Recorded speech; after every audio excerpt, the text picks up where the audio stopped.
Walusimbi ng'adiringa ne Museveni era mu kalulu ako nakati olwaleero Museveni yatubba akaluntu kubanja mpaka otuze mu kalulu akaleero.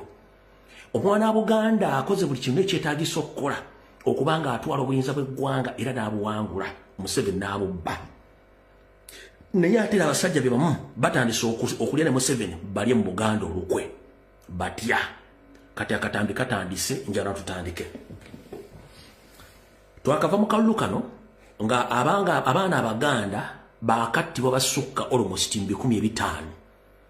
Abali mu malwaliro tetubala, abali mu makomera tetubala, n'abatamanyikiddwako mayite tetubala, abambalira ku nsiko. Naye omanyi kiki ekituuseewo essaawa zino bwenjogerera kino? Olw'okuba nti Museveni akalulu kamutuddemu talina results zimulicognizing nti yawangudde.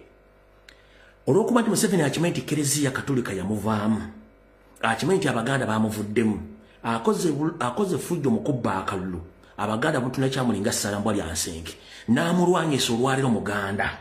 Mumanyi Museveni kyakoze?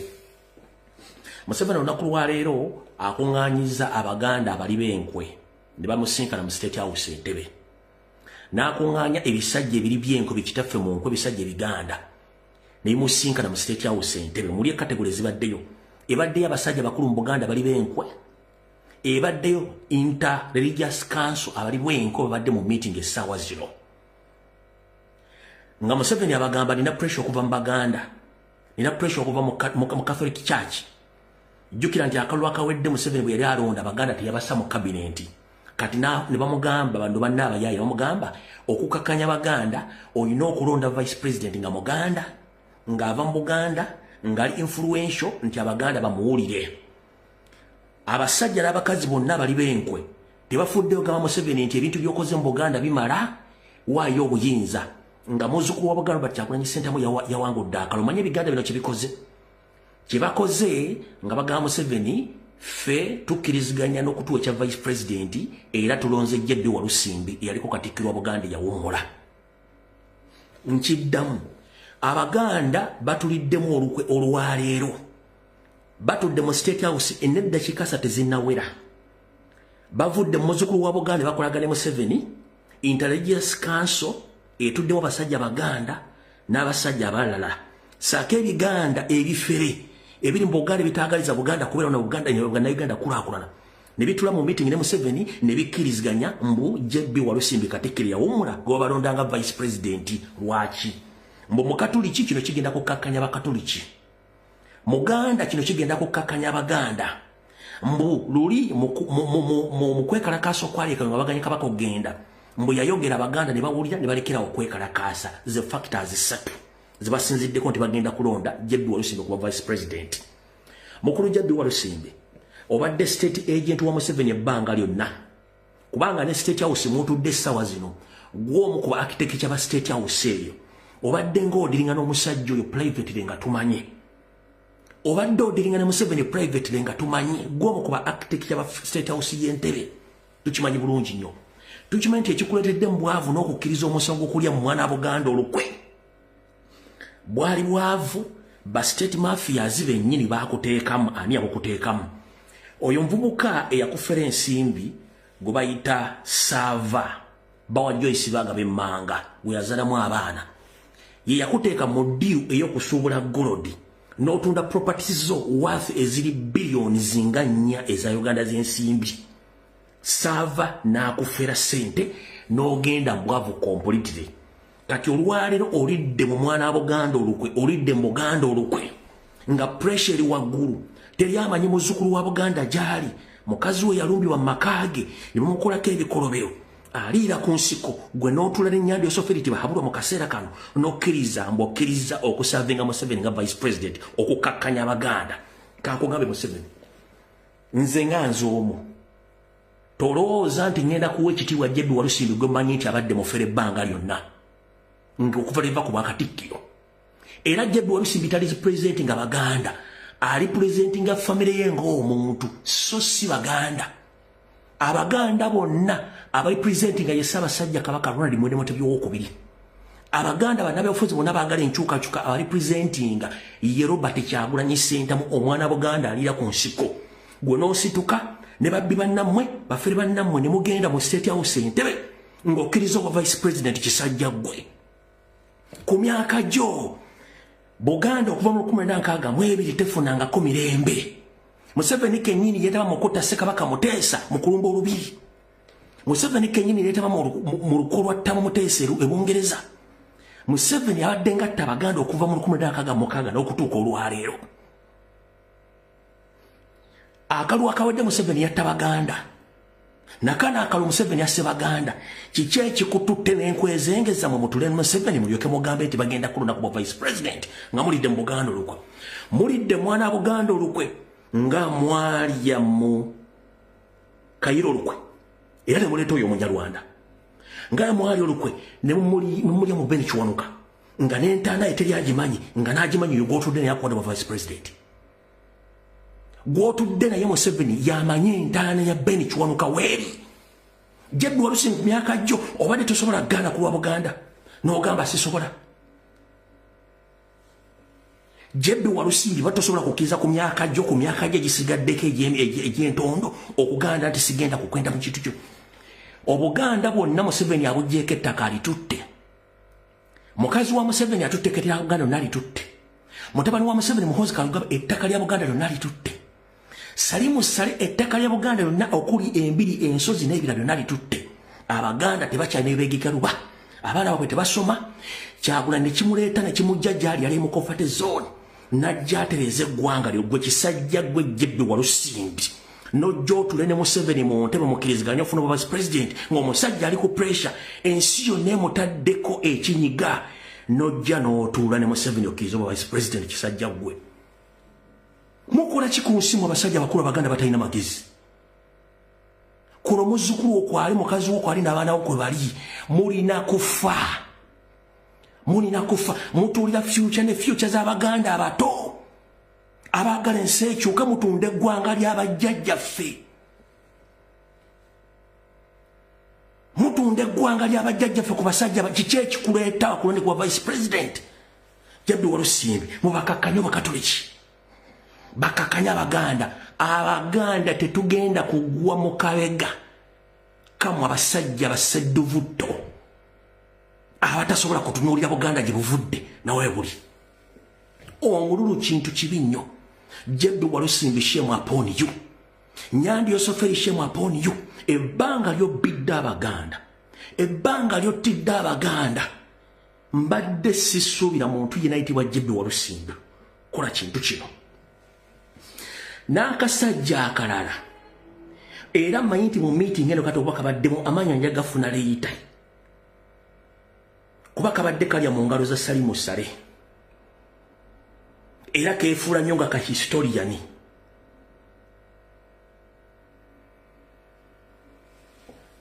Mwe basajjamu muli babi nnyo. Omuzzukulu wa Buganda temmanyi gy'ali. Jebbi Walusimbi wali ovuddeyo kono okondeeminga ebikolwa Museveni byakoze mu bbanga liro lyonna. Ne balumba amaka ga Kyagulanyi Mmengo n'ensirika Mayiga n'asirika olukiiko lwa Buganda ebisirika teriyayogera kyokka mutudde mu nkiiko musazeewo nti muweeyo Jebbi Walusimbi yabafuuka Vice President. Abaganda tetukyalimu eyo enkola eriwo. In fact eno generation ndala nnyo Jebbi Walusimbi okiikirira famire yo so si Baganda. Jebbi Walusimbi former Katikkiro wa Buganda okiikiridde famire yo so si Baganda. Tugenda kulagirako bwereere. In fact n'akayumba ke wasigaza tuyinza okukakumako omuliro. Ekyo kikubulira akayumba ke wasigaza n'akamotoka ko tugenda kakumako omuliro kuba katuvudde mu kuseka twagala nsi yaffe. Temujja kikola bintu bya kisiru. Muzzukulu wa Buganda ebuwanguzi yamufuna temwanvaayo kwogera. N'akasajja ke bayita Kaisirairi Mayengo akasule Muyenga akakayina akawalaata mmanyi omu ku ttiimu badde tudde mu State House Entebbe bibaganda ab'enkwe. Nkimanyi ne Isirairi Mayengo y'omu ku batudde mu meeting eyo lwaki era nafunye yinte lunaku lwajjo nti Museveni apulaninga okweyambisa Jebbi Walusimbi nga bakolaga ne Isirairi Mayengo n'Abaganda ab'enkwe okufomingawo political party egenda okuŋŋaanya ebikono byonna ebyagudde mu kalulu bafomingawo party ng'erwanyisa Kyagulanyi nga tewannayita wadde essaawa 24 zenyini enkwezenge nezigamba zigenda kwendosinga Jebbi Walusimbi okufuuka vice president wa Uganda. Mboni besisi Museveni Catholic Church emutaddeko nnyo pressure ayino jjuwo mu Katoliki ng'ate Muganda. Abaganda mutaddeko nnyo pressure olw'okuba nti Kyagulanyi Muvuganya Muganda kati kabaleeta Omuganda bakakanya Baganda. Tukuddamu nga bwe tutamuulirize Kayunga ne twekalakasa bakatuma amaani bakuyamba okuzza kuno tugenda mulumba bulumbi kati kimafia tetwagala byantu byatumanyira tukooye. Jebbi Walusimbi wonna wooli kitegere nti okoza kamanye meeting ogibaddemu temunnava nayo kati mukyaliyo. Tugenda bafuukira batujju kati tugenda bafuukira batujju tetugenda kuleka nsi y'abajjajjaffe kutwala basajja bakulu Abaganda abatalina nsa. Ssaabasajja Kabaka wonna wooli nkusaba okukuluma kutokuloopera nti yaliko Katikkiro owakukulamulirako Buganda alidde mu Buganda olukwe. Mu bikolobero Museveni byakoze Abaganda mu bbanga lino meeting etudde kati tennayabuka ng'ebaddemu basajja ab'enkwe ebaddemu religious joint council y'Abaganda ne basinkana Museveni essaawa zino mu refugee camp Entebbe ne benda obusinga era Jebbi Walusimbi omulimu n'agukkiriza. Jebbi Walusimbi omulimu n'agukkiriza. Naye njala kubuuza mwenna Abaganda abali eyo tulikoma ddi okuba nti buli muntu ajja n'asanguliza ettoomi ku ggwanga lyaffe. Omusajja omukulu Jebbi Walusimbi, omusajja ebikolobero byakoze Obuganda, gwe kennyini waliko Museveni ng'agamba Kabaka tagenda Kayunga nga ne Kayunga yagamba nti agisaze ku Buganda n'alyoka akuterayo Ssaabanyala ne bakukomya ku Ssezibwa n'otagenda. Mu kwekalakaasa okwaliwo Bannabuganda abaafa basukka ne300 gwe kwennyini wasiba nnyindo ng'ekifunduka ky'olubugo. Gwe musajja gwe Jebbi Walusimbi olekedde akaseera akazibu ku myaka 7 plus gy'olina otuleta n'omusajja agenge wadde agenda okufa mutusibeko olwokaano ga Buganda esaanewo ng'ettaka lya Buganda ebitundu 6 ku buli 10 ligenze. Basajja mmwe muyina enkwe abaakatuuka mbadde sobola kusula na kintu kino. Nabadde ndera nafunyidda information nga ntegezeddwako nti waliwo Abaganda b'Emmengo nga badde zijambo information twala Abaganda b'Emmengo bagenda kukwasaganya ne bayiga mwali baleete oyo omusajja Jebbi Walusimbi baleete n'omusajja gwe mbagambyeko erinnya omusajja abeereyo Muyenga naye Muganda historian Mayengo Israel Mayengo babaleete bafoominge political party ngegenda kuba ekunganya abantu bonna bagudde mu kalulu bagifoominge egenda agende soba Kyagulanyi Ssentamu information negifuna n'ensirika kati mbadde ndiwa ne baŋŋamba waisituka waliwo ekiguddewo konze ki meeting etudde kati mu State House Entebbe nti ki Museveni pressure muyitiriddeko ayagala kukozesa Abaganda okuddamu okuzanya emizannyo gye konze mizannyo ki nti wotwogerera Catholic Church mutaddeko pressure Abaganda banyiivu mukati ayagala badizaawo vice president nga Muganda ate nga Mukatoliki mwera vice president asobola okwogera Abaganda ne bawulira. Museveni Jebbi Walusimbi alina kwogera na mukazi we kyosimenti akyaliyo. Jebbi Walusimbi alina kwogera n'abaana be besimenti bakyaliyo kubanga bayawukana mubi okuva Sewava lwe yamufera ssente obumbe busukka mu 3 family asaasaana. Kati tetugenda kukkiriza bintu bya kisiru ffe tetukolagana muntu yenna yali mu Buganda lukwe eri mu Uganda lukwe omulonze nga yo omuntu akolera omulimu teri Muganda n'ogu agenda kuliza oyo folofoto wamu tukooye mwe mwetaba mukutta Beni Kiwanuka ne mwetaba mukutta Dr. Andrew Tankome Kayiira ne mwetaba mukutta Dr. Samson Kisekka ne mwetaba mukutta buli Muganda yenna era ne Kyagulanyi mwagala kweta mukumuta obadde tosobola kutuulako ewo ku myaka gyono gati gavumenti evunze n'eggwanga livunze n'obutabanguko bungi sigenda kuyingira mu kintu kino. Jebbi Walusimbi kyekyo kujjayo mu makaago bwe mbanga si mu mwatunda Obuganda kiki ekikujja mu njuyo gembe onzikiriza nze vice president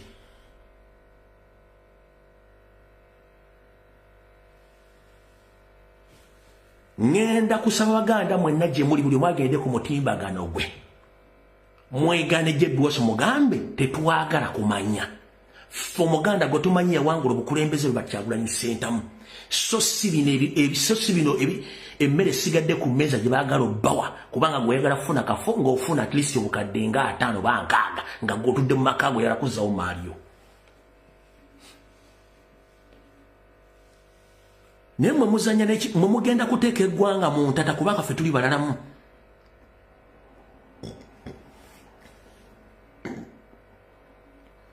Ffe twagava mu kalulu nti tukawangula tetwagala kudda mu bintu byammwe ebyo eri eggwanga bwe lituuse ligenda kufuna ekizibu. Gwe Museveni wonna woli nkumanyi vidiyo eno ogiraba ebitongole by'okwenda bigiraba kebere New Vision kebere mu ntate banakitegeera kati okujja bagenda kipostingayo.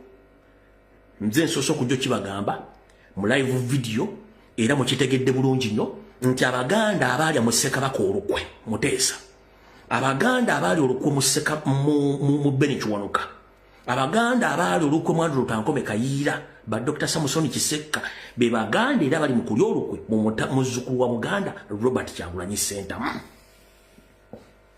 Naye nga lwaki gavumenti efuze emyaka 4 essa Abaganda amataka bagatutte, abaana tebakyasoma, education system nfu nebayise ebigezo tekyalimu twasobola bitegeera bisoma, Abaganda tebakyasobola kulya amataka bagabajjeeko. Ssaabasajja Kabaka wano twamunula ku mugo gwa ntaana era mmwe bakatikkira bawummula nga nawe okwoli tonyeze era nga gwe Museveni gwe yagenda okusindika okakkanya Abaganda ku lwa Ssaabasajja Kabaka nga mututte omubuwaŋŋanguse Namibia kubanga nakimanya era nakugamba togeza n'ovayo Jebbi Walusimbi ng'okkakkanya Abaganda ku nsonga za Kabaka era ovuddeyo oggyeyo omutwe ku myaka gyo 7 plus bwe wabeera inginiya nga tonnafuuka Katikkiro ssente ze wakola tezaakumala. Bwe wabeerera Katikkiro wa Buganda ssente Ssaabasajja Kabaka ziyakuwanga omusala ssente tezaakumala. Kiki ekikulese ku gavumenti evunze Ssaabaganda ofuuke vice president? Goza gwe mu Katulu kyasinga. Goza abantu bameka abaganya appointment za Museveni. Ngenda kusabuli Muganda gyali kano bakakoze kakodyo mbo kunafuya Baganda mbo Jebbi Walusimbi osobola okugenda kati tugenda kukalakata ngenda bogese mufungize eno generation tetwagala nkwezenge. If it is meant to eliminate you we shall do it. Ekyo nkyogera Jebbi Walusimbi if it is to eliminate you we shall do it. Tuli mu revolution ndala nnyo tukooya Abaganda ab'enkwezenge. Mayiga tubaddeko emmengo Obuganda abusaanyizaawo n'Abaganda ab'enkwe. Mwakirabye olubona emisana era amawulire gayitingana nti abadde PD wa Joyce Nabbosa Ssebogwawo Museveni yamulonze yabafuka presidential advisor ku nsonga z'abataka kuva ddinga abataka ng'ate abataka musima bafuna presidential advisor mu office ya Museveni nga nakyakikoze buno. Mujja kubuuza Jebbi Walusimbi yalwa.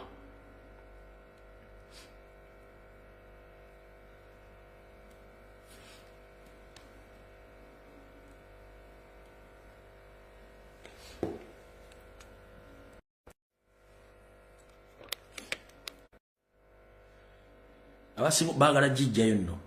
Abasinga obungi mujja ga Jebbi Walusimbi temumanyi kambalage wano.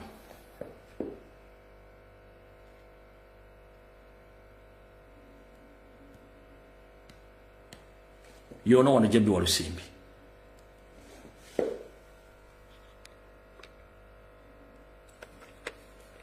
Yo Jebbi Walusimbi. Amazo tulyamu olukwe kati.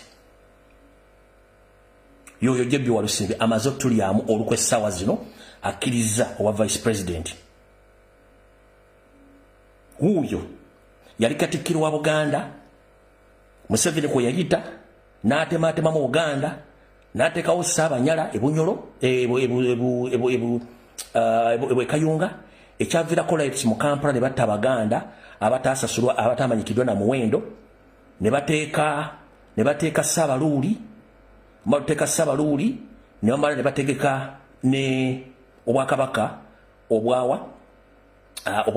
obw'Ekkoki nabo ne babutegeka ku mulembe gw'ono gwennyini Museveni yatandika okutematema mu Buganda oyo Jebbi Walusimbi yoyo obaka busoma buluti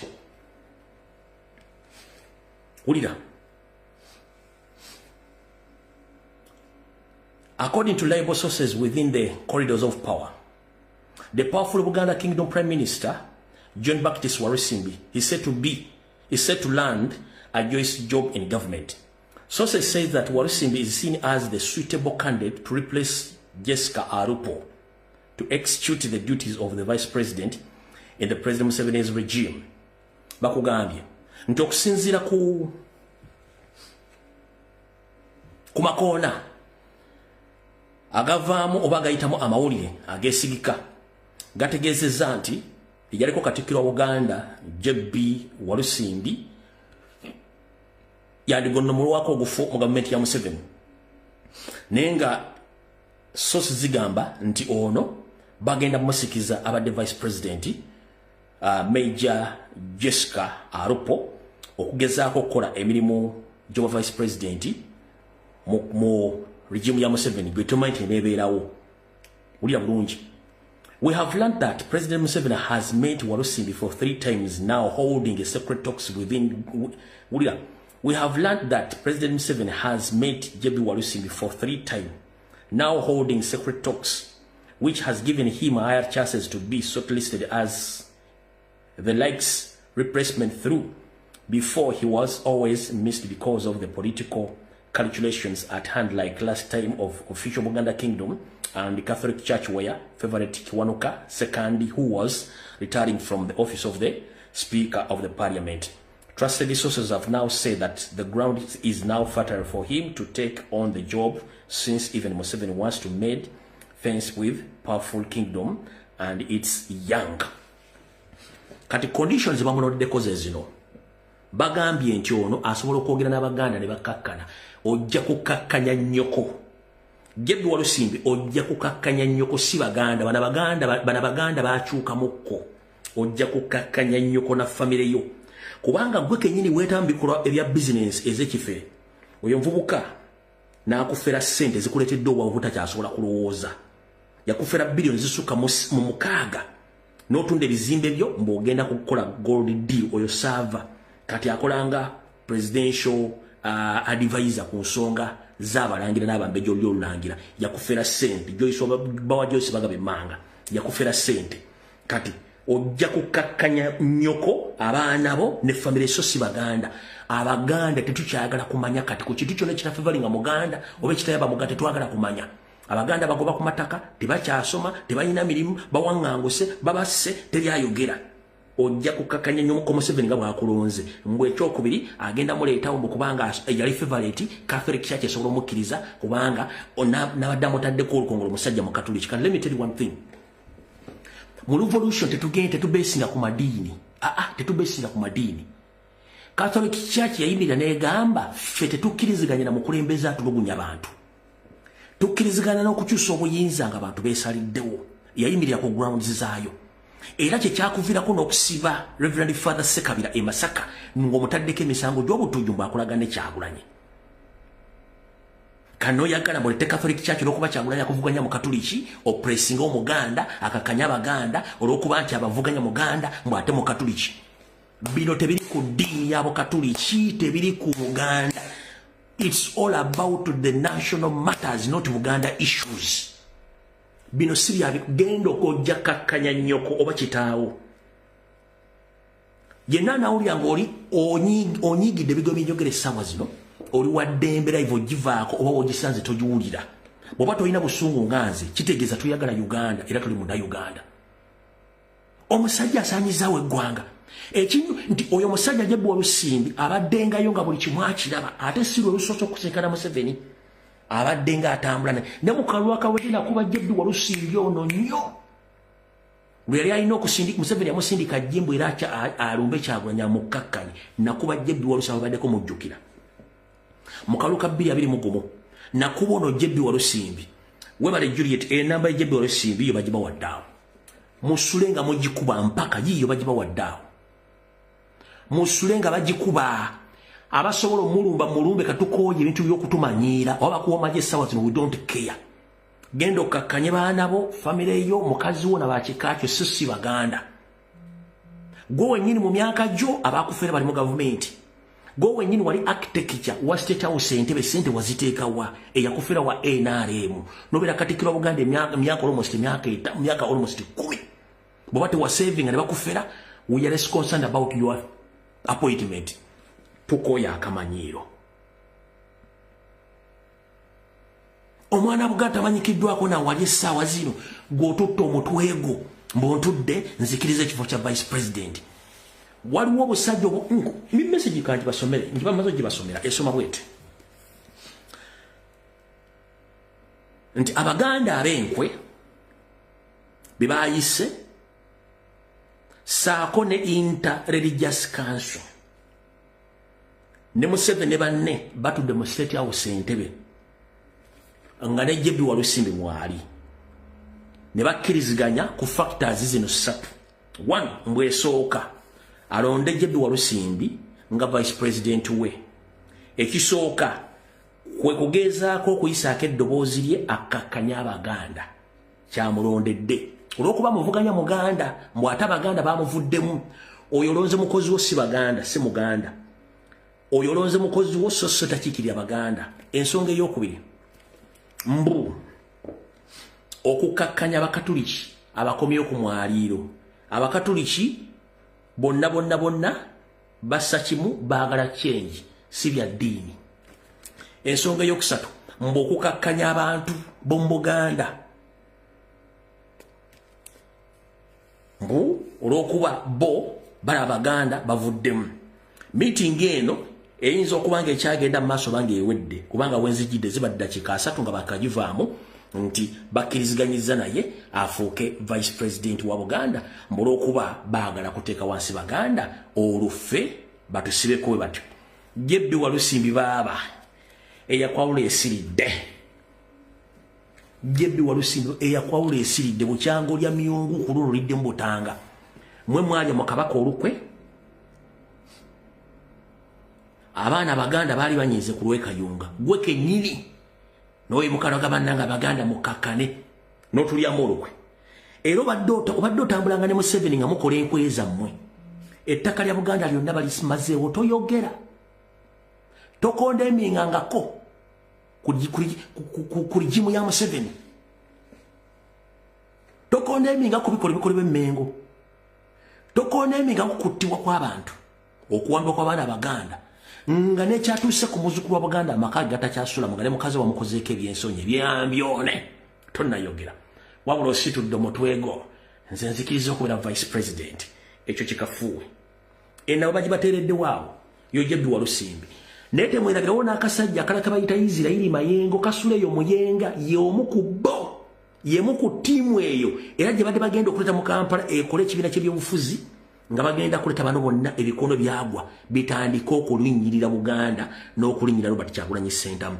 Bo balete bonnawera kusaba 24 nga kiba information yadde kuŋŋanyiza yegasseeko era okuba nti bamulonze vice president okukakkanya. Ojja kukakkanya nnyo.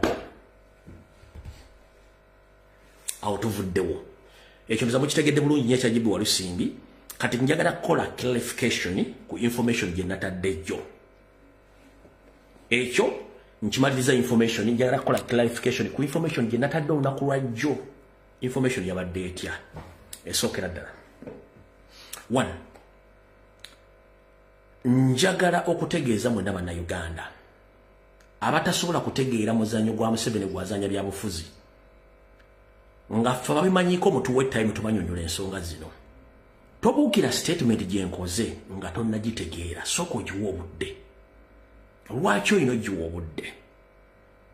Akalulu akaggwa tulina bakkomere bakyali makomera bakwata. Nakana akalulu bakutte bakkomere bakyali makomera. Akalulu akaggwa bakozesa bakkomere baffe okuva mu kkomera okujja ku blackmailinga president n'ekibiina kya National Platform. Nti president yabasindika okwokya ekibuga Kampala, okwokya amasundiro g'amafuta n'okwataakinga bizinesi z'abantu. Abaali bakulembeddwamu Ssaanya Mujahadi n'abalamu abalaba bulungi nnyo. Ompulya bulungi nnyo. Nakati tubadde tulwanagana ekintu ky'okuteeka obutujju ku president n'ekibiina kya National Platform. Ompulya bulungi nnyo. Kati Museveni bw'ati bw'akola. 1 nze nganze omuntu sina utawo na mukulembeze wa National Platform yenna kaabere meya omulonde. Sina lutawo na meya mulonde. statement yange yabadde loud and clear okusinzira ku byobufuzi Museveni byazizanya yabadde etya nagambye owekitiibwa omulodi omulonde meya bali mwezo namugambye please mumbeera eriwo ebyobufuzi olwaleero nga ne president tumanyi gyali bw'otandika nga bakuteze pate ogende ku pate kino kigenda kuba kyokyesa president kyokyesa n'ekibiina kimalamu n'amaanyi abaana abali mu makomera batya aba enda ne bategeka pate ne bakuyita nga gwe tomanyi nti pate za NRM ne bakulikodinga ng'ozina onywa ng'osanyuse bagenda kukwata vidiyo zino aba state bennyini bazitwale baziteeke ku TV gaggadde baziraga abaana mu makomera gye bali bagambe mulaba mulira mu makomera mbonaabona bemwali badde mu luwane badde mu lwanirira mwagala change bano bali mu pate after pate ekyo ekikolwa nga NRM yennyini yekikoze kubanga temanyi bazanya byabufuzi sinnalumbako bali mwezo kuba sina kye mwagaza mugambe ekituufu kyemmanyi okusinzira kubikola Museveni byakola sinnalumbako meya kuba sina nsonga lwaki mulumba no kubanga namusupportinga nenkola buli kimu ekisoboka okuba lukwago so sina utalo naye wabula nadde mugamba akende ku mbeera eriwo kozesa embeera y'obusajja obukulu omanye nti embeera eriwo tebyoma nnakabululu ebintu by'okugenda mu binyuma biveemu alinde embeera ng'emaze okukakkana so sinnamuvumako nti nyumba eno no nabadde mugamba liyo fakiti lwaki nti bwe bakuyita ku pate bagenda kulikodinga vidiyo ng'onyweddemu kabiya ozina amazina ng'oli musanyufu mu kyakyanca vidiyo zino state yennyini egenda zikwata ezitwale mu makomera bazanyira abaana abali ekitalya abali eruzira abali mu makomera gonna abencu bagende bembadde mulwana sibe bano nti ye mufaaki nga bano bali mu pate after pate one state bwe mala okulaga abaana abo vidiyo abaana bagenda kubeera demoralized mu nda yaabwe bwabeera demoralized kyangu nnyo ate state okuba enkyukira nedda mbaana abo ne bagamba ebigambo ne babacompromising obwongo ne bagamba kati mmanyi nti nammwe tulina ettuulu lyammwe nti lyerirwa bali mu lwanirira bali mu kulya ssente nti ye kati ffe kye twagala muveemu mugambe nti Kyagulanyi tusindika commission ABCD mwe tugenda bawa ssente tubawe mu motoka tubawe n'amayumba mu mukasita muvune mugamba nti abakulembeze ba national platform baali bakola ebikolobero ndo ABCD baboyi ne basisita baffe olw'okuba tebamaze obalaga ekifaananyi ekiri ebweru kyangu nnyo state obacompromisinga ne bakyusa obwongo ne bateeka mu mboozi egenda okuva bafuuke basaanya abalala kye nabadde mbagamba nti state nyangu nnyo compromising abaana bano nga babalaza vidiyo zammwe mu abakulembeze nga mucelebratinga ekyo kisobola ekyusa obwongo bw'abaana abo ne baddamu ne tufuna basanya abalala okitegeera kati nga tunaba ogenda kunala basanya bavudde mu kkomera nga bakyuse ng'ate bankyukakyuka mbamanyi okitegeera kansubira nti statement yange mugifunye n'ensonga lwaki nayogedde bwentyo nenalayo comrade amu batamanyi politics nga bambuukidde kubanga tebamanyi mu politics gwomumanyi abamu bacomrade mulaba wano gwakwogera kubanga tomanyi kintu kibayita kintu kyamunda kyabyabufuzi n'ekirala njagala kino nakyo nkibasomese mukitegeere tulwanaganye nnyo ne state eno tutya one tukimanyi nti meya bali mwezi omusajja mulokole yali asabiddeko mu kyaki ya Kayanja tukimanyi nti meya bali mwezi omulokole yali omusajja mulokole nti yali asabiddeko mu kyaki ya Kanki nti nedda ani yalabeko ekifaananyi kya Balamu ng'agenza okusaba mu kkanisa ya Kayanja ekifaananyi kya Balamu yali asabiddeko mu kkanisa ya Kayanja ati nedda kati bali mwezi bakulese mu kkanisa yes nga tomanyi kigendwa kya Kayanja bagenda kutega ekifaananyi ng'oli ne Balamu bwe bakulaga ekifaananyi ng'oli ne Balamu public erina endowooza ndala nnyo ku Balamu wano Kayanja omanyi nti state agent y'omu ku balobisiti ba Museveni mu America ne ku international level Balamu badde avuma Kyagulanyi from A up to Z nga ne wiiki eno ennyini yamuzeemu kati bakusinkanya ne Balamu ne muyina mu kifaananyi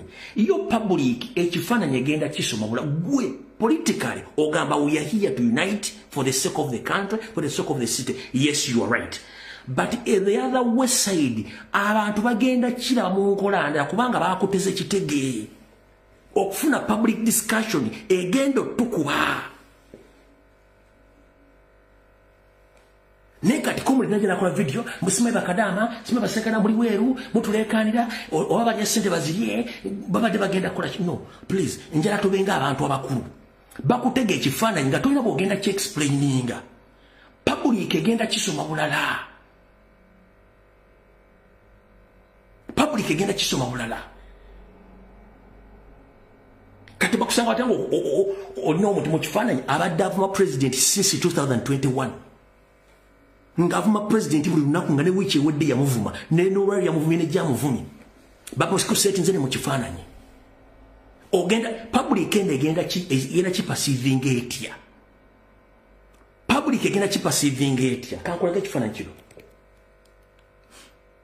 yes mayor ina right naye mu politics wa Museveni gwe mmanyi akupuleyinga mu kupuleyinga gw'olwokuba nti oli musajja munnaddiini oli musajja muwulize gw'ogenda ku lwakato ne si wa politics babagenda kukuba Museveni bwati bwazanya gwenga gwe sikunenya wabula olina okukozesa obwongo bugenda gaani aliyo public egenda kundaba etya mu mbeera eno kati bakuzanyisa ekifaananyi kikufuukira ekifaananyi nga you can't even express yourself about that photo era balamu ye ekifaananyi lwakifunye ne kitambula ku mutimbagano already kati public efuna mixed reactions yatuvuddemu teyatuvuddemu no njagala okubagamba meya bali mwezo akyali ku mulamwa meya bali mwezo akyali ku ki akyali ku mulamwa naye ffe bannansi abasomera ebbaluwa mu baasa n'abatakkiriziganya na kusinkana muntu yenna wa NRM wantu wonna tugamba nti ekintu tuba tukiramu ango ndala kati kiringa nze olwaleero ndi activist siri mukulembeze mu kibiina temundabanga kunga postinze ekifaananyi kyonna nti ndi mu bbaala oba nti ndi okuppata enjaganya baakatubba akalulu ngenze mu bbaala ndi mukuba ndongo eno nywa sodo banywa bbiya ndi mbyana ebiwala mbikwata mbinyiga omunyigo videos recordinze maze nzitadde ku social media public wadde siri mukulembeze nga ndi activist public egenda kipasivinga etya egenda kiraba etya era yabadde omu kuba activists ab'amaanyi ndowooza ne yabivuddemu oba yalidde naye nga nze nkoze ensobi obutasobola kwefumiitiriza ekintu kye ngenda okukola public egenda kifuna etya olina okufunamu kali akato kati yes public egenda kundaba etya kyenkugambye nti nange kennyini activist atali mukulembeze bwe ngenda esaazo nengenda mu kibala n'entandika okuba endongo nembeera mbyana nga mbikwatirira nywa bbiya ndi hape nnyo nenzirikodinga nenzita ku social media platform abaana basobola okunkuba wano mu wiiki emu mba siriiwo n'essimu ze mbadde ndisivinga olunaku zeesala zonna ne bambulookinga lwaki bambulookinga mbalaza image nti ekintu kyawedde nakivuddemu oba nenge yabatunze think twice before you do anything bw'ozanya ne Museveni asobola okusetinga ekintu nekikulya nga gobadde omanyi okikola ku lwa Katonda oba ku lwa unity naye nga akusetinga ekintu ekira kyotamanyi kyenavudde nkola vidiyo eyo nga ngamba owekitiibwa meya bali mwezo ku nsonga ezo kati mwena bakomole bavudde ne mbuukira nga temutegedde message ginabadde mpakeginga kati ogitegedde naye vidiyo gyewakoze osobola ogijja tosobola kubanga tosooka kulowooza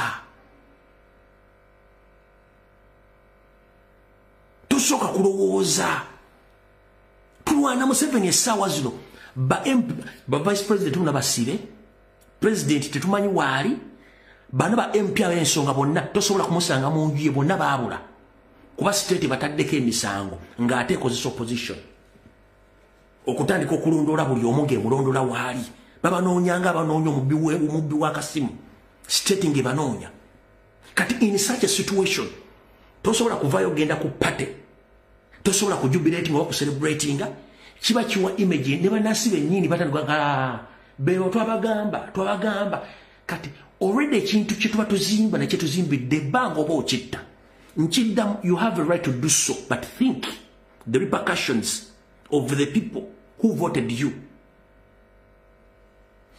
nkiddamu you have all rights to do so but think about the repercussions or the way how people they are going to perceive that photo, that enjoyment and those videos which are going to be circulated by the system kubanga video state yenyini yegendo yaziririzinze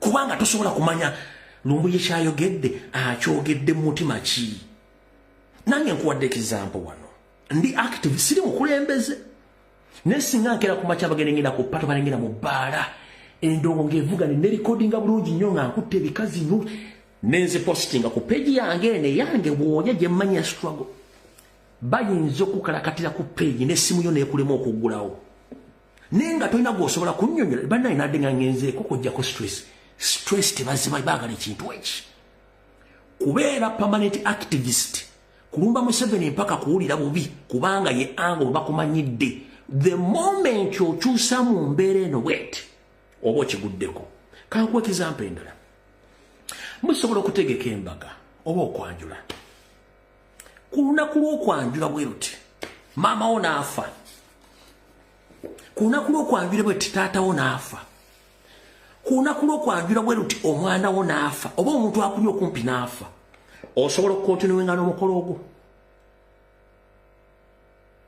eri agenda okugamba yes nsobola okukontinuwenga nagwo oyo alina right wabula mu Buganda omuntu alimu empeke etoola emera era alimu ak'obuntu omukolo ogwo bagamba tugwongezezaayo tumale okujja ekibamba mu lujja oba mu famire ompulira bulungi nnyo si lwakuba tebasobola kugamba nti omufu omulekere mu mochare embaga ebeerewo no kali ak'obuntu n'okubala embeera bweri kekakulega ti omukolo tugwongeddeyo mpaka ng'omugenzi amaze okuziikibwa ali mu ddiiro ako kabeera k'abuntu era n'ensi ekutegeera naye era waliwo agamba nti omulamu mugoleke mu mochare ensi mugitegeeze ejje tumale okulya n'okunywa omufu tunaamukimedda eyo nayo sayidi weeri naye ate abagenda okukulaba nga wafiriddwa maama wo taata wo oba omwana wo ng'okoze omukubagenda oyo musajja talina mpisa temulabeka na musezi ekyo bagenda kigamba kubanga bo mu nkola eyaabwe ekyo ba tebasobola kukkiriza kubeerawo baga nti omukolo gweyongereyo omukolo guziyimirire tusooke tumalize kino ekiriwo kati nkuwadde example eziwerako ndowooza ozitegedde so siri mu kulwanyisa muntu n'omu kuba sirina wenfunira just nabadde njagala bagamba nti vidiyo ezo ezikolebwa oba ezikwatibwa baziteekera abaana mu kumukomera ne bazizannya gwatakimanyika nkunnyonnyole Museveni okukyusa ssaanya ne bakomredi abalala bakwatanga videos ez'abakomredi abalinga ku mikolo egy'enjawulo bazizannya ku TV enene mu muwolo ayabagamba mulaba bano si mugamba nti mulira mu struggle nti bano bakoze kino oli akoze kiri oli aguddewo ennyumba ono akoze kino baga mugamba ki ne bakusuubiza ssente ne bakusuubiza emmotoka ne bakusuubiza n'omulimu ne bakusuubiza n'ennyumba ne bagamba genda oyogere Kyagulanyi n'emmundu Kyagulanyi mulyekera Kyagulanyi akola ki va mugenda kwokya Kampala ffe tukuwa buli kyoyagala ne mukomera tugenda kutata kugyeko emisango ekyo bakikola nga basinziira ku ziri video z'abazanyi obadde tabakimanyika nkibanyonyole Museveni buli kintu kyonna asobola okukikozesa against his opponent kati olwadde anoonya legitimacy aginoonyeza kwani ku Dr. Zena Zedriga aginoonyeza ku Jacqueline Mbabazi vice president aginoonyeza ku Muwanga Kivumbi aginoonyeza ku family ya Muwanga Kivumbi wiiki ewedde nabagamba nti bagenda kukosa basajja b'Emmengo omuliro Elias Lukwago babuzeebuze Muwanga Kivumbi golooza lwaki bantu bonna lwaki abantu bonna nakiro temwakitegedde kuba nabadde bagenda bazanya politics ba state agents bakulietinga ekintu ekyo batekinge over Muwanga Kivumbi. Omuntu yenna alina powers of Anthony eza Muwanga Kivumbi alina kubeera mukazi we oba baana be. Lwaki Lukwago bagenze mu family ya Muwanga Kivumbi gya muzaala gye bafunye powers over Anthony nabagamba omukazi yagaana omukazi nga ye yagaana ne bakozesa family ya Muwanga Kivumbi ne bawa powers over Anthony. Era ono baluwa n'agita eraga nti yagenda okukoza Muwanga Kivumbi. Waki? It's a political motivated move. Okulaga okuba nupu ne baloya bayo tebasobola kuwolereza ani Muwanga Kivumbi mwena temwakipikinze mu mutwe. Lukwago wazora ku press conference agambye ati akugambye mbu temugwa musubi tugenda kulwana era ffe kigenda okusookera ko ddala tugenda kulwana na political prisoners bonna. Ayina ba political prisoners bameka mukomera. That is their capital. A capitalizing kati kuba political prisoners begenda capitalizing kabafe. Ayina bameka. Lukwagala political prison oku bamuyitandika nakiza Besigye. Obula wayogedde agambye tugenda kulwata mugwa maanyi tugenda ku fyaffe tugenda tala kulwanya ba political prisoners bonna bateba bave makomera. Alinogu omu naye nga capitalizinga ku ki kumwe. Lwaki? Kubanga omuntu yabadde alina okufuna powers over okuwayo obuyinza okweza yabadde muka Muwanga Kivumbi oba abaana ba Muwanga Kivumbi babuuse Muwanga Kivumbi family ne bagenda gye bazaala Muwanga Kivumbi gye bafunye powers over Anthony. Nakyo mwate mukitegedde kino kiba kikuba ekibiina era mwatandise okkiba ku social media muga Nupu baso balina baloya. Lwaki Muwanga Kivumbi vice president yabuuse baloya ba Nupu bonna n'agenda n'afuna Lukwago. Mwate mukipiikinze makulu gakirimu buli kimu Museveni akizanyisa politics to weaken his opponent.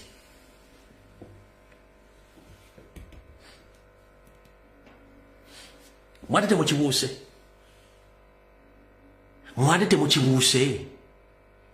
ba political prisoners bonna bebasaba 221 nakati abadde ludda wacha batabawolereza era bakomekereza nga bakuba muyizi bakomekeza bakuba bakanso katana bakomekeza bakuba Gesigi bakomekeza bakuba musisi bakomeza bakuba no yaban NUP mutebasobola tebayina guts zisobola kuwolereza Muwanga kauka.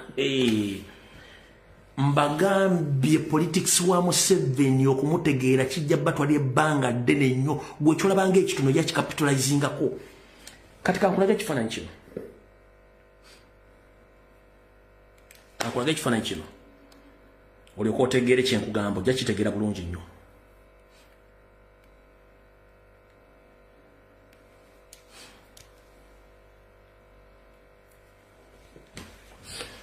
Kyenjogerako ogenda kitegeera bulungi nnyo.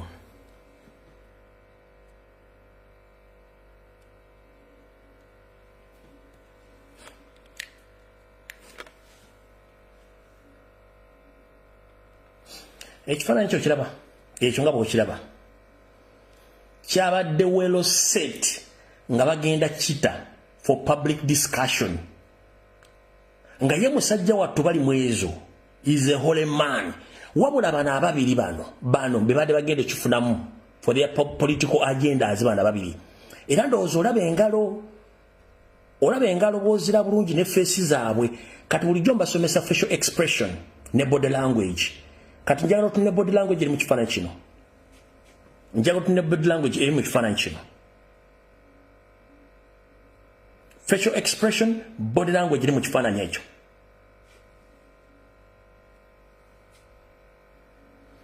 Soma olulimi lwa face zoogera ki? Omubiri gwogera ki?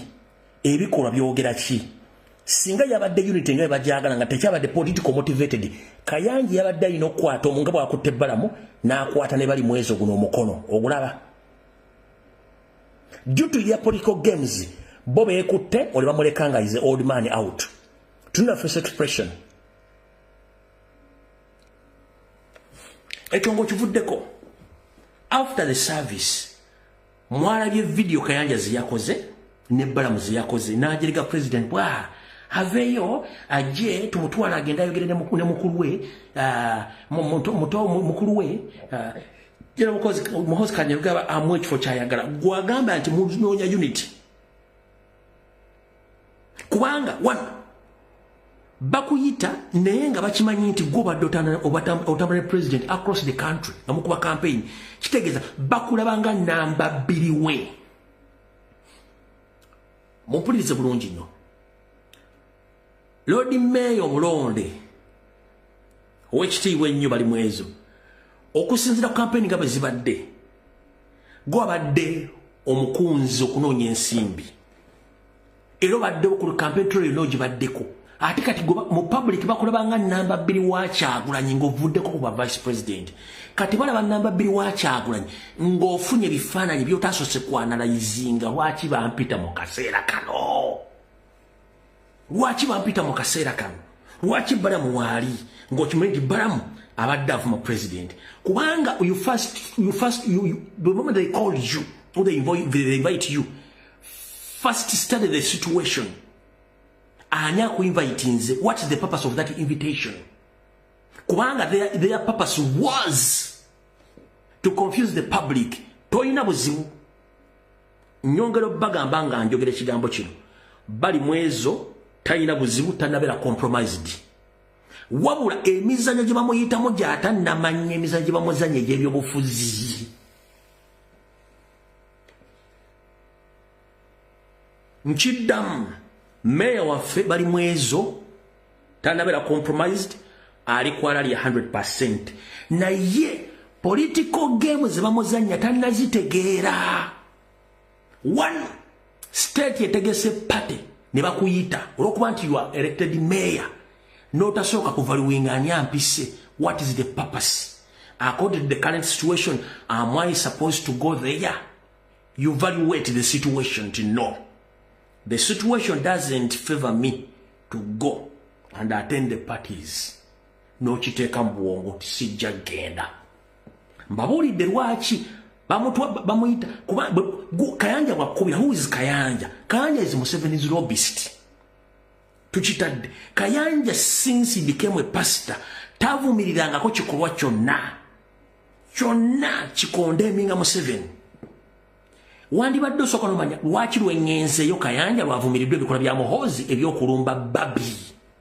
yakikoze kubanga you are there in your presence babi bamulumbirwa agenze mu church no kubanga bakuzanye matatu w'ebyobufuzi kati meya ngenda kusa muganda wange tebakuzanya politics tebakuzanya ge tebakuzanya chanisi w'ebyobufuzi first evaluate webankubidde simu ku pate mu mbeera eno osobola okugendayo nti nedda ankubidde simu eno musinkana nsobola musinkana okusinziira ku political situation nti nedda ekifaananyi kyebankumire gundi tekindeetere buzibu one gwe ng'omuntu very humble and jolly umutima gwo naye public egenda kiraba etya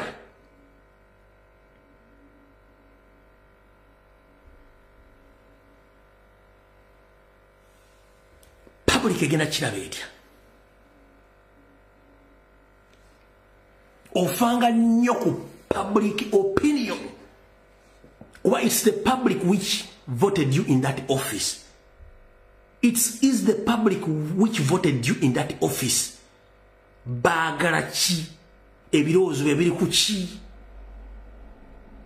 ompulidde bulungi nnyo muganda wange so meya sina lutalo naawe nabadde mpa public opinion yange era nga ngitegeeza bannayuganda nti bakozesa ensobi bakuzanyisa emizannyo emikyamu kati bakomrede bakoze video nga munvuma yes you have a right to do so but after this explanation ogenda kukola ki kubanga tomanyi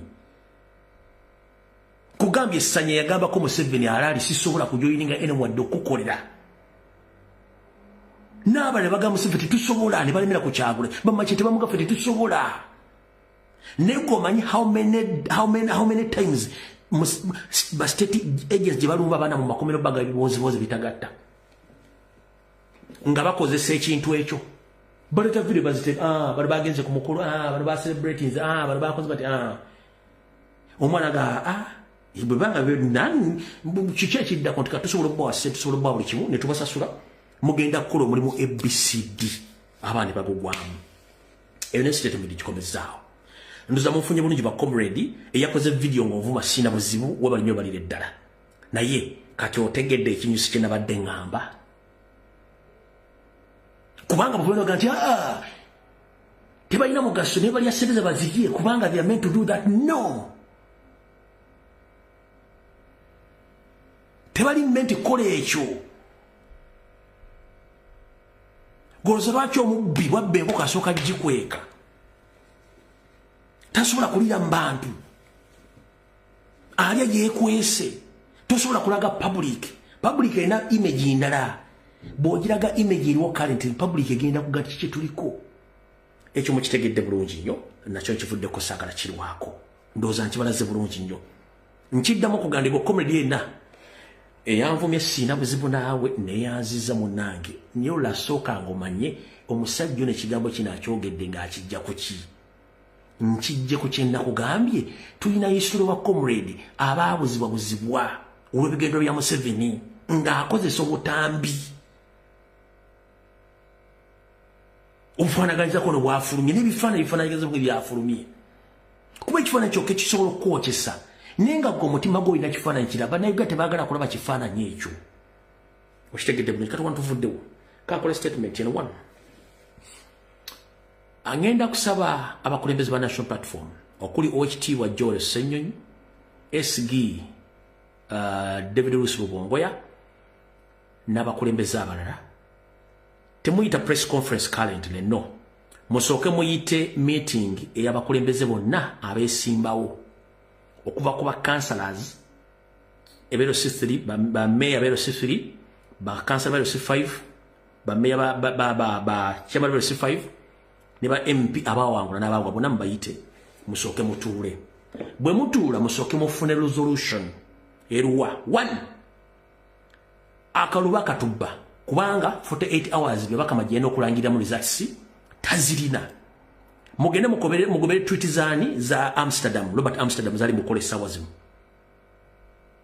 apushinga ekintu ne ba sente mu America bakipushinga ne bongiza abantu bakipushinga wabula tetunafuna joint press statement je tuyita joint press statement yeruwa buli mukulembeze yenna eyetaba mu kalulu oyina obujulizi Museveni ng'asindika amagye gakuba abantu gabba boxi gawamba abaana gakola buli kimu ekikyamu mulina obujulizi nti president yawangula ku buli tale center ya president yawangula bye bakama n'akyusa obululu ne tubasaba nti musooke mutuule mwerowooze okukola statement eyawangula nago baawangula statement gye mugenda okukola yegenda okusinzirako ne president gyali okumanya nti nina abantu bennaleka abalwanirira eggwanga n'abanwanirira bwe mmala okukola joint press statement eno mugisavingi ku embassy zonna n'ebitongole byonna mu Uganda n'ebweru w'eggwanga kyekintu president yandibadde akola ng'ali eyo mwe mubadde mulina okukikola essaawa zino okondemminga n'okulaga ebikolwa byonna ebikambwe ekyo kiri under your constitutional right ne bw'ona okikola ng'omuntu okikoze individually abantu bagenda kugamba nti olina oba weeyagalizanga omuntu gwokukola statement eri individual statement eba tegenda tugasa ne mugikola nga mwekuŋŋanyiza mwenna abaali mu kalulu nga mulina ebifaananyi mulina video mulimula buli kimu kikola amakulu kubanga agali ewamu geegaluma ki geegaluma ennyama agali ewamu geegakola ki geegaluma ennyama kasita mwekuŋŋanya munene mukola statement ne mulasaasaanya obujulizi bwonna kigenda kukola impact y'amaanyi okusinga bw'onookola individual statement teri agenda kutegeera olw'ensonga abantu bagenda gati oyo alwanirira kafooke ng'omuntu abantu bagenda kugamba nti obadde olwanira kafooke ng'omuntu so tofudde ku kinyusi ky'eggwanga lyonna kyenjagadde obbagamba kansule nti mukifunye bulungi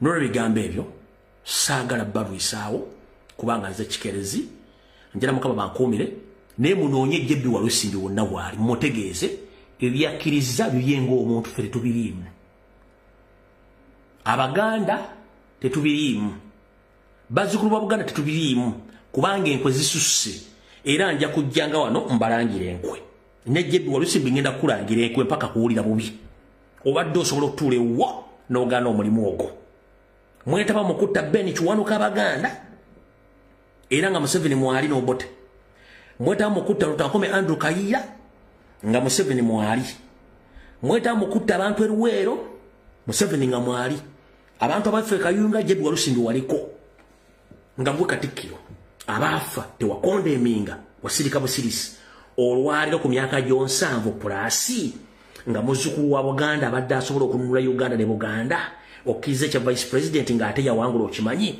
nga n'ebikolwa byonna ebikoleddwa mu Buganda essaawa tosobola byogerako kiki ekikufuula nti ku ssaawa zino ku myaka gye gisembayo mbw'ogenda bakuwa vice president okulinga Abaganda nkugambye ogenda kulinga nnyoko jjajjaawo ssengawo kitaawo so si Baganda ekyo tukiganye ffe tumanyi omuntu ow'Omuganda yawangudde akaluye Kyagulanyi Ssentamu era Museveni ekyo meeting gye mbaddemu n'abafere bannammwe yiyo nga mmwe kyovula walonze simanyi n'akulira agenda presidential advisor ku nsonga z'abataka kankusomesa Museveni abataka mu Uganda be bakuuma n'okubeeza Obuganda omutaka tadda mu kopi oba sewajja okwota kubanga omutaka ye next oba yadda mu bigiri bya Ssaabasajja Kabaka bw'aba taliiwo bw'oba alonze omuntu obadde Edward Bosa Joyce Nabbosa Ssebuggwawo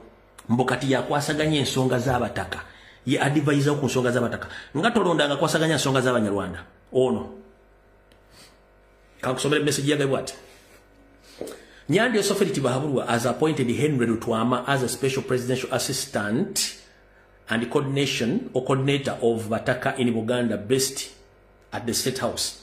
The appointment has taken immediate effect according to the confirmation letter from the Minister of Public Service issued on the presidential directives. Yono. Kuma inalu wa mmanyi. Ono. Mbiyagendo kuba ya Museveni amagezi ku nsonga z'abataka. Oyo. Mbiyagendo kuba Museveni amagezi ku nsonga z'abataka. Mu Buganda. Bukyanga gavumenti ebeerawo mwali muliddeko ekifo kyonna kye bayita nti ono advisor ku nsonga z'abataka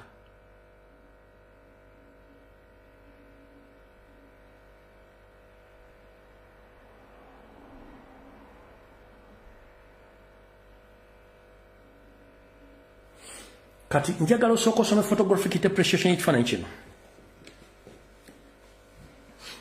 Jebi Walusimbi ngenda kutera ekifaananyi kya mukama wo Museveni eyali yesimbye obwentoogo bw'ati kati gravitational force etandise omusika agenda omuntu atandise okuva mu shape ya human being ng'agenda fuuka ya koopo mulambo gw'okkiriziganye naye at this current situation mu Uganda Museveni abaddenga bw'ati kati gravitational force emusika atandise okukkirira bw'ati body shape mulaga nti olina okugenda mu ntaana ogenda kufa gw'okkiriziganya naye nga Jebi Walusimbi waweerera abaana olina abaana kiki ekikutwala mu buvuyo bw'okuba nga olya mu nsi y'olukwe wuuno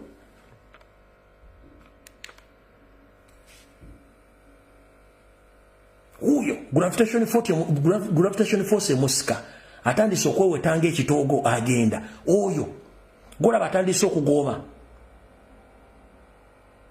golaba agooma wuuyo avudde mu sheepu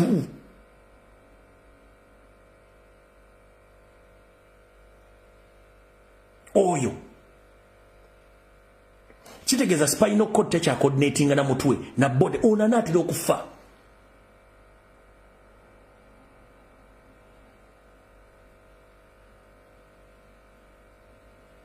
eyali asobola okwesimba obutoogo takyasobola kuyimirira ogwo muliko ogwo mumalirako obudde mbogeze bakuba vice president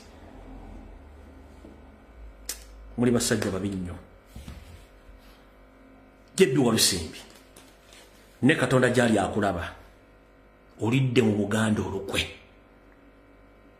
olidde mu muzzukulu wa Buganda olukwe naye kamwa kabikasa siroganga olulimi olwange lutonzi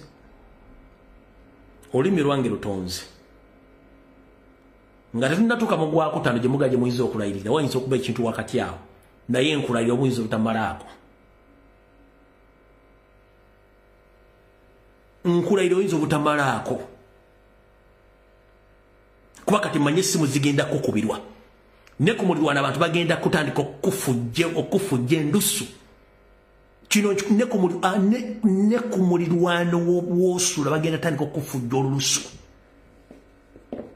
ate weegendereze ebyotandise ogamba okkiriza abantu bagenda kutambulirako kati ojja kubeera ku mukinga busiŋala bwa Museveni kyo kigambye naye nze nga nkulembera bajjajjange nkukolimidde nga nkulembera bajjajjange wajja Ebbi Walusimbi nkukolimidde wadde baga nti ebikolimo byeko tebittaka munye nze olulimi lwange lutonze nkukolimidde ekineekutokako kyonna ojja kukwasaako emeka nkukolimidde sina kyengenda kukola wabula olulimi lwange lutonze mu kulya mu Buganda olukwe nkukolimidde n'okulya mu muzzukulu wa Buganda olukwe nkukolimidde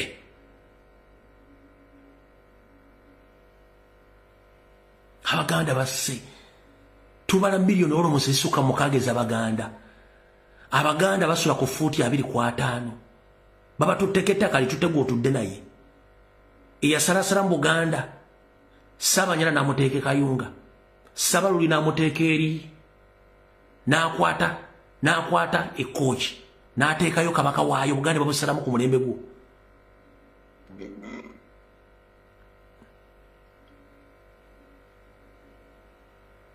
Ebbi Walusimbi abantu bagenda kufujja olulisu nze byange mbyogedde sibiddamu olulimi olwange lutonzi ndumanyi nze nkukolimidde ebinaddako gw'onoomanya ebisigadde bannansi Abaganda baddembe okukolako kye baagala mu kkubo obwo kubanga tukimanyi bulungi nnyo n'abaalya mu Buganda okwo tubakomekereza bulungi nekino Abaganda bonna bandibadde beesanga edda gavumenti ya Museveni kimu kyonna ekikwata ku Museveni Ssaabasajja Kabaka embeera gy'alimu tugiraba ani yamutuusaawo nkubuuza ani yatuusaawo yaliko mukamaawo se Museveni yamuwa obutwa ng'asinzira mu Parole State y'Emmengo ne tuva nti mu Luwande okuva ku makya mpaka lwaggulu okumala emyezi mpaka lwali wano wavaayo n'okola statement bajja kukuba amagye agenziriza ye mu Buganda ki woogenda okwogerera Buganda bulida bwogenda buno obutwaguddwa Museveni Museveni tukakanya Baganda he can speak to Baganda he calm down the Baganda he won't because he doesn't represent Baganda Museveni the appointment of Ebbi Walusimbi as your vice president we the Baganda we are less concerned about that gentleman because he betrayed Baganda a long time ago during the Kayunga riot you used him up to now all Baganda have been chased out from their land. They are no longer invited to all government jobs. They are not invited in any government offices. In the army, they have been dropped out. In the police as well. In other all government institutions, Baganda have been chased away. So now we are pointing the only fake Muganda because you compromise them. To come that he can cool down the Catholic Church. He can cool the Baganda. No. That can't happen. He doesn't represent us. He's going to represent his family and his relatives, not Baganda. We are more than that. And we are focused. We elected Robert Kyagulanyi Ssentamu. And he has his own cabinet, not your fake cabinet. Because you know it right. Nobody voted you. That's why Simon Byamukama doesn't have the fully gazetted results. People voted Robert Kyagulanyi Ssentamu, not you. That's why Byamukama hasn't yet gazetted the full results of the 15th of January 2026 elections. Because he doesn't have results. No. You didn't win anywhere. Now you've taken over the country by using military and order from above. Everyone witnessed what has happened in Masaka. You ordered the RPC and the returning officer and this fake Ismail Musime judge, who is a fake man. How dare you conducted the recount on the weekend days? How dare you recount The votes when almost eight vote boxes were tempered, and then you continue with the recounting of those votes. The RPC of Masaka refused. You chased him away. The returning officer refused the recount. You chased him away. You instructed the fake Munyarwanda judge to continue to place the recount by all means. This is the statement. Muzo kwate mwagitegedde. Nga nfundikira naye komba desijibazanyidde. Kanjibazanyire muri ko mutegere wono ofuba ono musajja. Kanjibazanyire wano.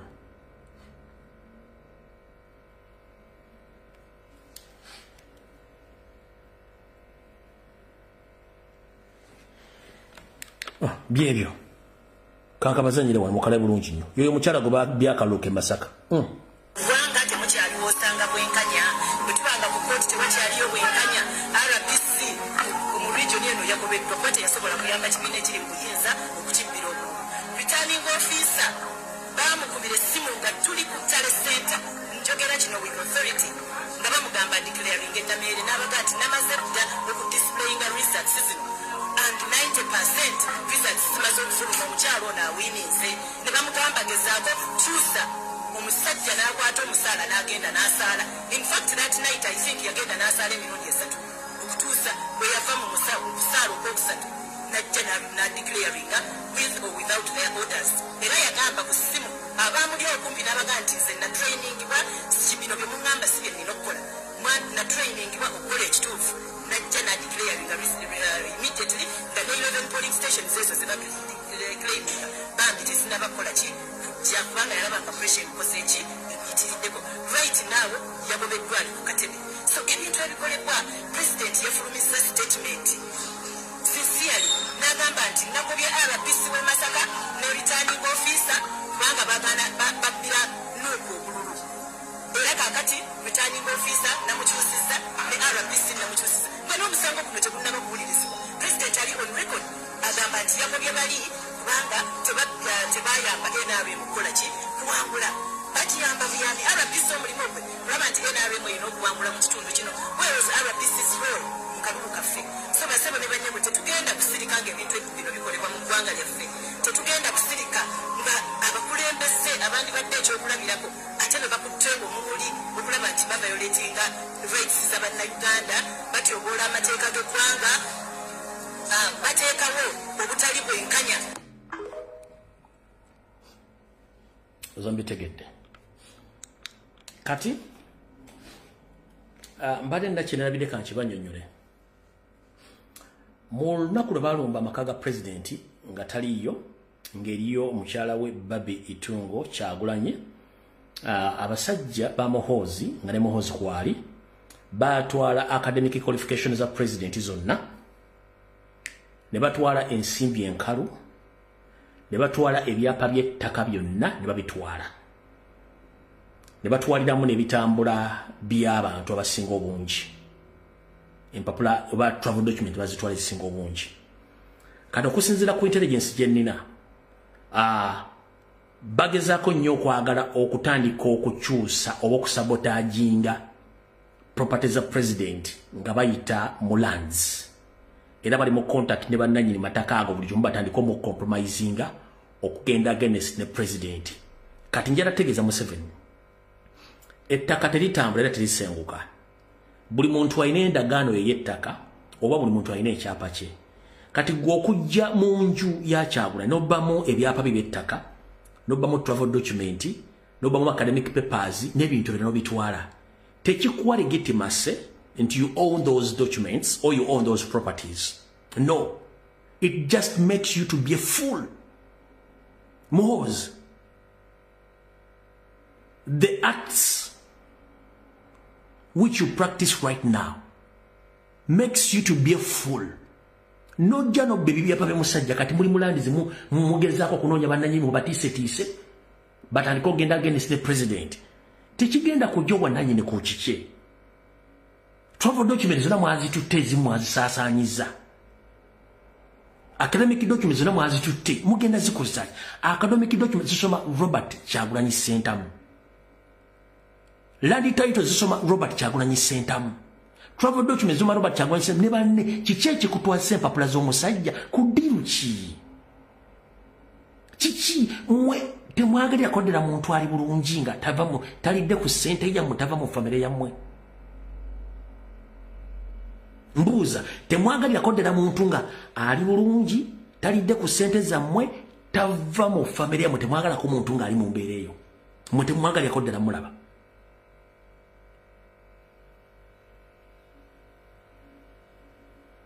mubadde temukimanyi batwala ebyapa bya president ne batwala academic qualifications ze ne batwala travel documents ze zisinga obungi n'ez'abantu abalala babadde atereka ne bazitwala babirina ne ssente enkalu zaalimu enti enkalu ne bazitwala ezize nga president bazitwala ezibadde muzimukuuma nezikuuma ffe ssente bazitwala kibaaleka bwe bulamu bw'okkobolekera omukyala ekino mbadde mukimanyi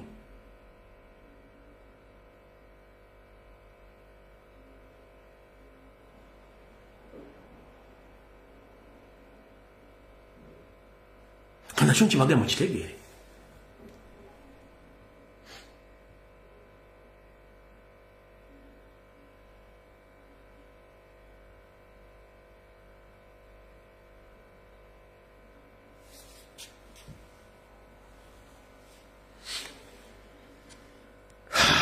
Mukama Katonda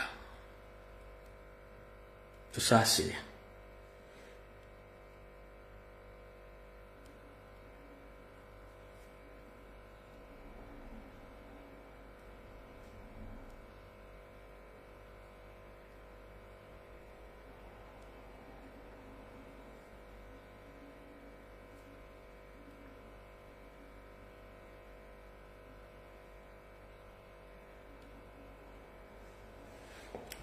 sina bingi byensobola bagamba bunasonyi eddoboozi ndikozesezza nnyo mukaba 13 mpeera musule bulungi mweraba